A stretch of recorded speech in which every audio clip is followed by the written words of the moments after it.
Selamat datang. Pernah tak anda terfikir apa sebenarnya yang menyatukan kita semua dalam masyarakat Malaysia yang pelbagai ni? Hari ni, kita nak kupas satu daripada asas yang paling penting, kepercayaan. Berpandukan sumber kita, asas suci, jom kita selami sama-sama macam mana kepercayaan ni membentuk negara kita. Jom kita mulakan dengan satu idea yang cukup mendalam dari sumber kita ni.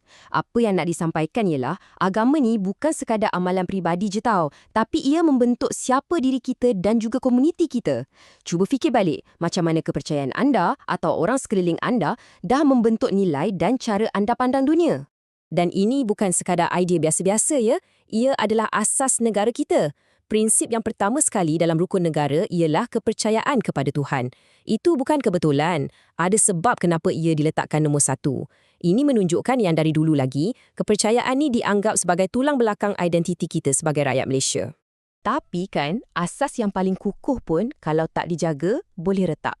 Hari ni, asas kepercayaan kita ni sedang diuji dan ujiannya bukan calang-calang. Jadi, apa cabaran-cabaran ni? Dan apa risikonya kalau kita tak tangani betul-betul? Jom kita tengok. Okey, jadi kenapa kepercayaan ni penting sangat? Menurut sumber kita, ia bukan satu benda je, tapi ia macam 7 tiang seri yang menegakkan seluruh binaan masyarakat kita. Jom kita bedah siasat satu persatu.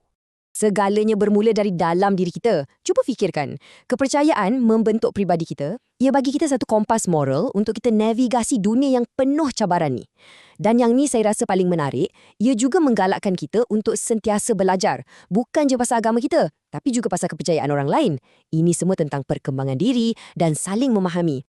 Dan bila individu yang mantap ni berkumpul, sesuatu yang hebat akan terjadi. Ia akan wujudkan satu masyarakat yang ada etika dan perpaduan. Contoh paling senang, tengoklah masa musim perayaan, rumah terbuka tak kira bangsa dan agama. Itulah kepercayaan dalam tindakan, membina jambatan. Daripada pemimpin yang hebat sampailah negara yang aman, semuanya berakar umbi dari nilai-nilai yang kita kongsi bersama. Baiklah. Tadi kita dah cerita pasal asas yang kukuh. Sekarang, mari kita jengok pula retak-retak yang ada.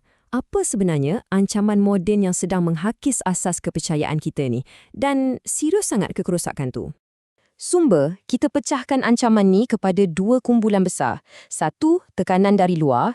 Bayangkan berita-berita palsu yang viral kat media sosial ataupun pengaruh budaya luar yang mungkin tak selari dengan nilai kita. Lagi satu, kerapuhan dari dalam. Tekanan kawan-kawan, kurangnya pendidikan agama atau moral ataupun tekanan hidup seharian yang buat orang jadi ragu-ragu. Pendek kata, macam kena serang dari semua arah. Jadi, persoalan paling besar sekarang, macam mana kita nak baiki retak-retak ni? Macam mana kita nak kuatkan balik asas kita bila cabaran datang bertubi-tubi? Ini bukan masa untuk kita mengalah, tapi masa untuk kita bina semula. Sumber kita ada gariskan satu seruan untuk bertindak, macam satu plan tindakan lah tentang macam mana kita sebagai satu komuniti boleh mula baiki dan kukuhkan semula asas kepercayaan kita. Benteng pertahanan yang pertama, ia bermula di rumah. Ibu bapalah barisan hadapan kita. Dan ini bukan kerja yang senang tau. Maksudnya, kita sebagai ibu bapa kena kuatkan dulu pegangan kita sendiri. Barulah kita boleh jadi contoh yang baik. Memang tanggungjawab yang besar, tapi inilah yang paling mustahak. Tapi, usaha ni tak berhenti kat pintu rumah je. Ia perlu diperluas kepada kawan-kawan kita, jiran-jiran kita. Dan ada satu seruan penting untuk para pemimpin agama.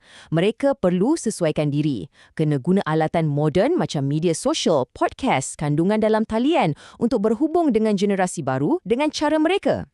Akhir sekali, kita perlukan sokongan institusi. Bayangkan ia macam satu ekosistem yang lengkap. Sekolah mainkan peranan melalui pendidikan, kerajaan bantu sediakan ruang untuk beribadah, sektor swasta pun boleh menyumbang. Bila semua pihak ni bekerjasama, barulah kita dapat wujudkan satu persekitaran yang sihat untuk memupuk kepercayaan.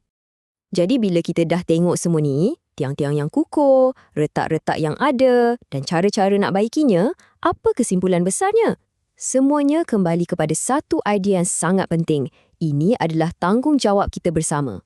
Jom kita simpulkan dengan 3 perkara penting. Pertama, kepercayaan ni bukan sekadar pilihan, tapi ia satu kemestian untuk masyarakat kita. Kedua, ini usaha berpasukan. Tak ada siapa boleh buat seorang diri, semua orang kena main peranan. Dan ketiga, bila kita semua bekerjasama, barulah kita benar-benar menghidupkan rukun negara, bukan sekadar lafaz di bibir. Jadi, saya nak tinggalkan anda dengan soalan ini. Dalam dunia yang sentiasa berubah dan bergerak pantas, macam mana anda akan mainkan peranan untuk pertahankan nilai-nilai yang menyatukan kita semua? Apakah satu perkara yang anda boleh lakukan bermula hari ini untuk mengukuhkan asas kita bersama? Fikir-fikirkanlah.